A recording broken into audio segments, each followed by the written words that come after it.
السلام علیکم ورحمۃ اللہ وبرکاتہ نحمده ونصلی علی رسولہ الکریم اما بعد فقد قال رسول اللہ صلی اللہ علیہ وآلہ وسلم آیت المنافق ثلاث اذا حدث کذب واذا وعد اخلف واذا اؤتمن خان۔ منافق کی تین نشانیاں ہیں۔ ایک نشانی یہ ہے اذا حدث کذب، جب بات چیت کرے جھوٹ بولے۔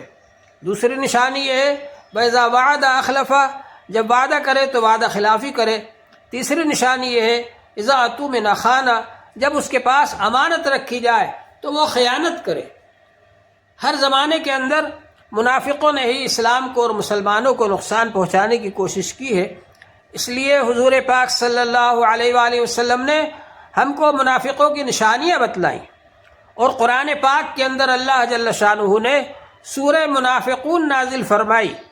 وہ اس لیے تاکہ ہم لوگوں کو معلوم ہو جائے کہ منافقوں کی کیا کیا نشانیاں ہیں، اور ان سے ہم ہوشیار رہیں، بچ کر کے رہیں۔ ہر زمانے کے اندر منافقوں نے ہی اسلام اور مسلمانوں کو نقصان پہنچانے کی کوشش کی ہے، اور وہ لوگ یہ چاہتے ہیں کہ ان کو دیندار سمجھا جائے، ان کو بڑا سمجھا جائے، اور وہ دوسروں کو بے دین بتلانے کی کوشش کرتے ہیں، اور دوسروں کو یہ چاہتے ہیں کہ وہ لوگ دین کا کام نہ کر سکیں اور ہم لوگوں کو لوگ آگے بڑھائیں۔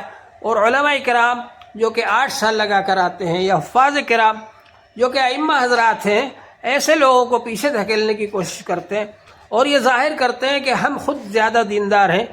تو ظاہر بات ہے کہ یہ منافق لوگ دین کو نقصان پہنچانا چاہ رہے ہیں، اور اصل جو دین کا کام کرنے والے ہیں ان کو نقصان پہنچانا چاہ رہے ہیں، اور ان کو پیچھے ہٹا کر خود دین کے قائد بننا چاہ رہے ہیں، اور اس کے ذریعے سے پھر وہ لوگوں کو گمراہ کرتے ہیں، گمراہی کی باتیں پھیلاتے ہیں کہ ان کے پاس دین ہے نہیں، علم ہے نہیں، اور ان کی اصلاح نہیں ہوئی۔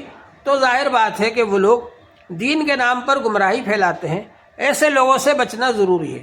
اللہ جل شانہ ہم سب کو اس کی توفیق عطا فرمائے۔